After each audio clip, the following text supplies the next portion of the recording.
Kaiser aqui e no vídeo de hoje eu vou falar de novo sobre a segunda temporada de Cidade Invisível, mas dessa vez eu vou falar sobre a temporada completa. Eu finalizei, assisti aos 2 últimos episódios, pra quem não sabe eu já tinha assistido aos 3 primeiros, trouxe o vídeo aqui sem spoilers e também com entrevista com o elenco e parte da produção. E aí nesse vídeo aqui eu vou falar da temporada como um todo, o que eu achei com spoilers, então fica aí avisado. E caso você não tenha visto o vídeo anterior, vai lá assistir, até porque eu vou retomar algumas coisinhas que foram faladas lá, seja pelos atores ou até mesmo situações aí da série, até porque eu acho que esses 2 últimos episódios eles deram uma virada bem legal aí pra série. Então vamos falar sobre essa temporada que eu particularmente gostei muito, mas antes não esquece de se inscrever no canal e clicar no sininho pra receber notificação pra quando tiver um vídeo novo, que eu sempre trago as novidades dos filmes e das séries aqui pra vocês o quanto antes vocês sabem. Bom, gente, aí nessa segunda temporada, depois de 2 anos do sumiço do Eric, a gente vê que a Luna e a Cuca foram atrás dele devido a um sonho que a Luna teve, e ele surge em um santuário que é protegido pelos indígenas e que é muito procurado pelos garimpeiros ilegais. E depois desse reencontro, a Luna ela acaba sendo pega porque ela tinha o colar que protegia o santuário, e o Eric ele faz de tudo para encontrar ela,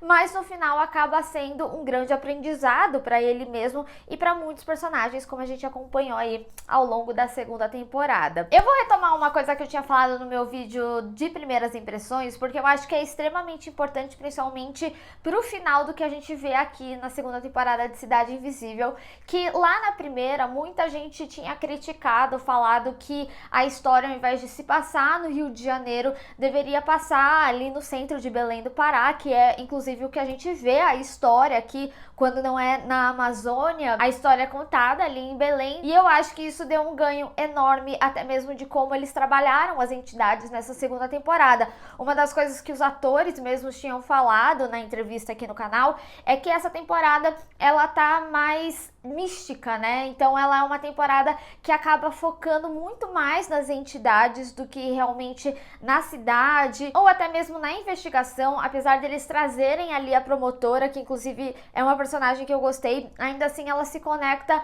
em um outro âmbito aqui na história, apesar dela ser essencial do que a gente vê ali no fim, mas já vamos falar sobre esse final. Então trazer a narrativa dessa forma permitiu que eles conseguissem trabalhar de formas diferentes, inclusive na mitologia, né? Tanto o significado do colar, que é algo que vinha desde a primeira e eles souberam trabalhar muito mais aqui nessa segunda, quanto nas simbologias e na representação daquelas entidades. Então, por exemplo, uma das coisas que a própria Zahri, que é a atriz que interpreta a Débora, ela mesma tinha falado o ponto de vista dela sobre a personagem, e a gente vê claramente o porquê desse ponto de vista, principalmente com esse ponto de virada que os 2 últimos episódios trazem. Mas eu achei muito interessante o significado que a própria série trouxe sobre as cobras, né? E sobre todo ser natural ter seu lado positivo e negativo. Isso tanto nós humanos quanto a própria natureza. Então faz muito sentido o que ela respondeu ali na entrevista pra mim, quando ela fala que a natureza, da mesma forma que ela constrói, ela também é destrutiva. Então eu achei assim muito legal como eles elaboraram isso, como eles construíram isso. Então eu achei muito legal eles trazerem esse lado sagrado das cobras, como elas são vistas, né? E é realmente interessante porque quando a gente chega nessa segunda temporada e a gente vê o ambiental tomando muito mais força, inclusive narrativa aqui pra série, eu refleti muito alguns aspectos da primeira temporada, que assim, infelizmente, o gap entre as temporadas, ela acabou não que atrapalhando, porque eu acho que o resumo da Netflix pra história e até mesmo a narrativa da própria série, quando eles precisam retomar algo da primeira temporada, eles te relembram, seja num flashback até mesmo criado, que a gente vê que a atriz ali, né, da Luna, que era pequena, como eles não previamente gravaram, eles tiveram que fazer uma cena com uma outra atriz mirim ali pra trazer um flashback, mas muita coisa sim foi utilizada lá da primeira temporada pra trazer esses flashbacks e conexões,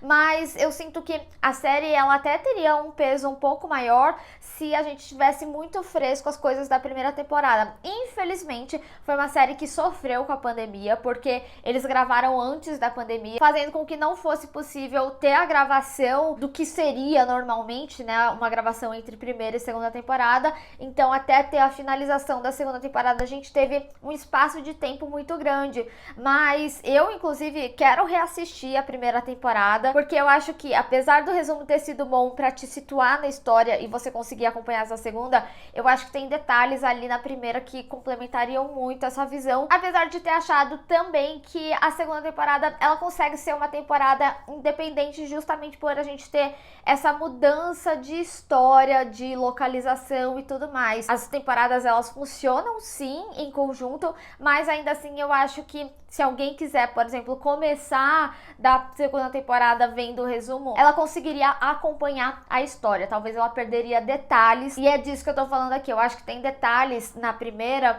que enriqueceriam muito o que a gente viu aqui nessa segunda, principalmente quando a gente tá falando do colar, em significados que foram criados ali e o porquê de retomar e a importância dele aqui para essa segunda temporada. E eu devo dizer, já que a gente tá falando da história, eu gostei muito de como eles trouxeram a narrativa nessa segunda temporada, que apesar de eu ter sentido que eu queria até ter visto mais do background de alguns personagens, de repente um episódio prévio antes da retomada, da gente entender quem são aqueles personagens ali, por exemplo, a própria história do Lazo poderia ter sido contada um pouquinho antes, mas eu acho que isso também vem de um sentimento que eu fiquei muito apegada a esse elenco, a história deles, porque eu particularmente gostei muito de como a história foi contada. Por exemplo, aquela cena em que o Eric, ele tá vendo como que de fato as coisas aconteceu, do porquê que a Débora teve que envenenar a Luna. Então, a forma que a própria série contou pra gente e encaixou as peças do que a gente acompanhou, e até mesmo tirando esse aspecto de vilania da Débora, porque ela não queria envenenar a Luna. Inicialmente, quando a gente vê da perspectiva dos primeiros episódios, você acha que é tipo, não, ela é minha entrada, então por que eu vou envenenar ela? E no final das contas não era sobre isso, sabe? Então eu acho que a narrativa, ela acaba trazendo camadas maiores aí para essa história. E é por isso que esse ponto de virada que os dois últimos episódios têm, eles acabam sendo tão orgânicos para a história e trazendo uma nova roupagem. Então, foi uma narrativa de perspectiva que eu achei muito diferente e devo dizer, muito cinematográfica. Cara, eu simplesmente amei como eles contaram essa história de como o Eric estava dentro da mente dele, como que ele estava vendo as coisas, e até mesmo esse próprio entendimento do Eric foi até uma forma meio que rápida deles fazerem um ponto de virada com muita profundidade para aquele personagem. Então eu gostei muito, muito, muito de como eles fizeram isso aqui. Isso é o que eu falo, né, entre primeira e segunda temporada, o gap que teve, eu de fato tinha até esquecido que o Eric, ele era policial ambiental, e é muito louco a gente ver esse envolvimento, até mesmo de como ele também vai se tornando destrutivo com as próprias entidades, roubando os poderes delas, né? E de toda essa força da mensagem que a temporada traz, de como nós nos afastamos da natureza. Então o Eric, ele vem inclusive como essa personificação de uma pessoa que, mesmo trabalhando para isso, também acabava fazendo certo mal, e além de toda essa discussão de bem e mal da natureza que a temporada traz. Então, assim, eu acho que é muito poético, eu acho que é uma temporada que, assim, você vê e ela tem um significado. Você vai refletindo, você vai vendo cada vez mais profundidade. Então eu acho que é aí que tá a beleza também dessa segunda temporada de Cidade Invisível, que conforme você vai refletindo mais e mais os assuntos que a temporada traz, ela mesma vai se modificando. Os significados, eles vão ganhando cada vez mais profundidade, e é por isso que eu acho que a temporada, ela traz essa sensação. Eu amei de como eles trouxeram, mas eu queria ter visto mais. Mas eu acho que o meu ver mais não é pela falta do desenvolvimento em si, mas sim pelo apego àquelas histórias, àqueles personagens. Eu adoraria ter visto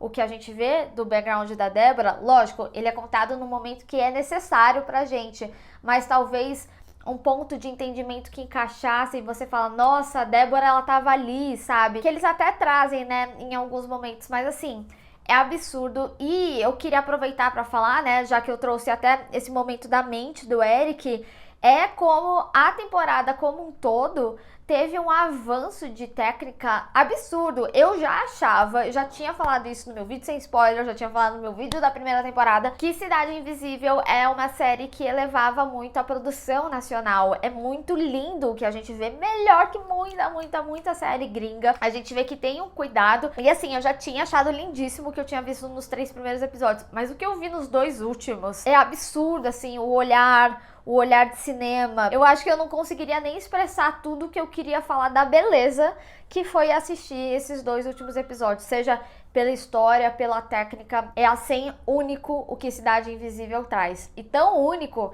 que é muito natural que a gente veja séries tendo uma queda de qualidade na segunda temporada, ou seja, numa terceira, e aqui eu acho que se eleva, como eu falei, a mudança de localização e a forma de como eles trabalharam essas entidades e a história da segunda temporada, nossa, deu um ganho absurdo. Eu ainda tô digerindo o que foi assistido, até porque eu recentemente terminei e vim gravar aqui o vídeo pra vocês. Agora, outras coisas que eu queria destacar sobre a segunda temporada, antes da gente chegar ali no final, eu já falei um pouquinho do Eric, o que eu vejo o Eric aqui na segunda temporada. Uma das coisas que minha amiga Amanda tinha falado e que me chamou muita atenção, principalmente nesses 2 episódios finais, é pra relação da Luna e da Cuca, que é bem uma relação de mãe e filha, né? E não só, a Cuca de fato criou a Luna aí nesses 2 anos, se aproximou muito dela, mas eu achei muito interessante uma cena muito específica aqui desses 2 últimos episódios.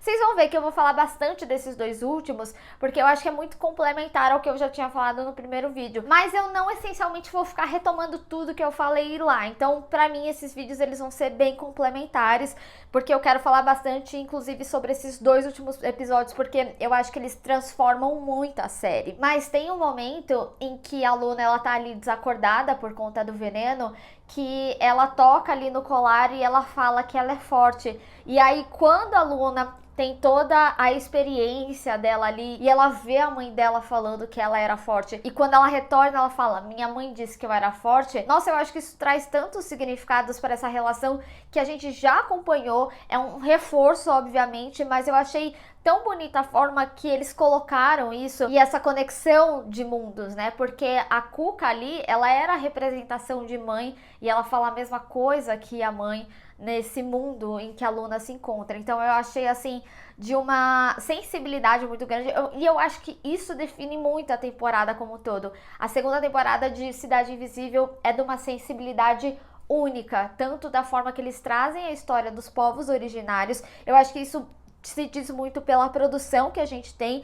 Queria destacar, inclusive, o trabalho da Graciela, que eu tive o prazer de entrevistar. E ela, inclusive, tinha falado de muitas cenas que a gente ia ver nesses 2 episódios que ela tinha gostado. E eu entendo o porquê, né, de ser uma das cenas favoritas dela. É realmente belíssimo o que a gente vê. E, devo dizer, gente, eu fiquei emocionadíssima. Principalmente no último episódio e um pouco a ver também com o que eu tô falando aqui dessa relação da Cuca e da Luna. Porque uma das coisas que a gente vê sendo falado era sobre o que é o amor, e o amor não é você ser egoísta, ou no caso, por exemplo, do Eric, querer a todo custo ter a Luna ali pra ele, sendo que ele devia libertar ela, e a gente vê a Cuca tendo esse entendimento também, quando ela fala que só ela devia ir pra Mangaratu. É lógico, ela se viu numa posição em que ela precisava proteger a Luna também, mas também tem a fala dela sobre ela estar pronta, o que traz a gente inclusive pro final, quando a gente vê que a Luna, ela tá sozinha e ela tá com as entidades, porque ela tá pronta pro seu propósito e ela também tem a bondade da sua mãe. Apesar, ó, de acreditar que tanto o Eric quanto a Cuca não estão mortos, mas calma, já estamos chegando no fim. Antes de falar disso, né, eu também queria falar muito sobre a Débora. Gente, essa é uma personagem que, assim, ela já tinha me chamado muita atenção desde os primeiros episódios, mas o ponto de virada dela nesses 2 últimos é, assim, absurdo. O background dela, eu tô arrepiada, assim, só de lembrar do que eu acabei de assistir, assim, é absurda a história dela, de como eles construíram, de como ela foi roubada, tirada daquele lugar. o significado também do porquê ela queria retomar ali a Mangaratu. A Débora, ela também entra nessa discussão de bem e mal, que a gente tem o nosso lado bom e o nosso lado ruim. Ela também vem como essa personificação. E como o contato dela com a natureza aflora esse lado bom. É lindíssimas as cenas com ela, cenas finais. O contato dela, a pisada na areia, a entrada em Mangaratu, a sua reconexão. É assim, absurdo. Absurdo. Eu acho que eu não conseguiria expressar o que é essa segunda temporada com todas as palavras, mas o que eu consigo dizer de uma forma geral é que eu me emocionei. E tem outros personagens que eu queria falar também. Primeiro é sobre a Matinta. Eu já tinha falado na minha análise sem spoilers da caracterização da Letícia Spiller. E eu acho que, assim, de novo, esses 2 últimos episódios, cara, eles elevaram tanto as coisas que eu tinha assistido. Eu acho que é por isso que essa review, ela tá tão, assim, emotiva. Porque a forma que as entidades foram ganhando força aqui na história foi um negócio muito bem feito, sabe? E agora, refletindo, inclusive, a gente vê como que a série, ela trabalha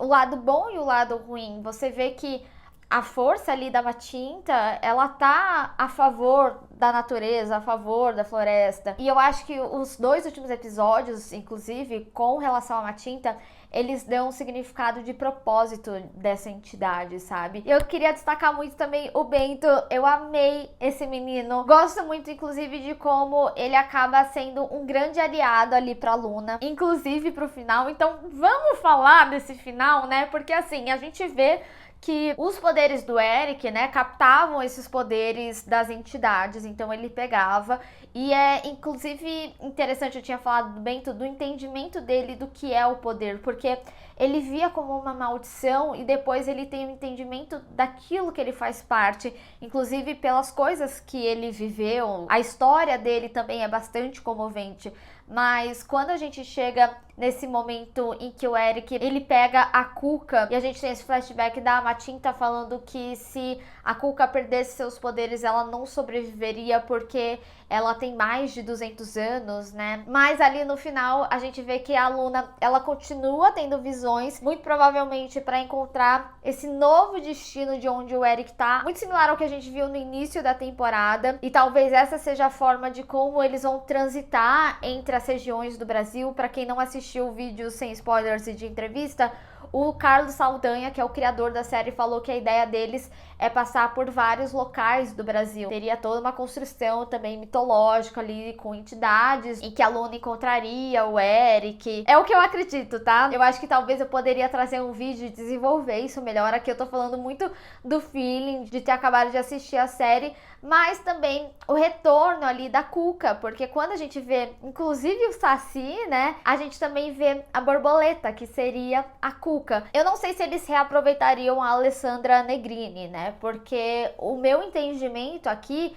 é que o corpo dela morre, a entidade ela é eterna, então ela poderia ir para um outro corpo, já que aquele corpo de 200 anos morreu, e a gente vê, né, como que vai envelhecendo ali. Então eu acho que a Cuca não morreu, mas talvez a Alessandra Negrini não retornaria, apesar que eu amaria, então eu preferia estar errada aqui, mas a gente vai ter uma nova aventura aí e novos personagens em outra região do Brasil. Mas como eu falei, tô bastante apegada a esse elenco, queria ver mais deles, mas eu também consigo compreender que essa temporada ela deu um encerramento que eu acredito que é inclusive melhor do que o encerramento da primeira temporada. Até porque eu achava que a primeira temporada ela ia meio que continuar ali, não via essa mudança acontecer, e eu acho que foi bem surpreendente, inclusive. Como eu já tinha falado também na minha análise sem spoilers, né, a série ela acaba chamando bastante atenção pro garimpo ilegal, mas eu queria chamar muita atenção, principalmente pra cena final,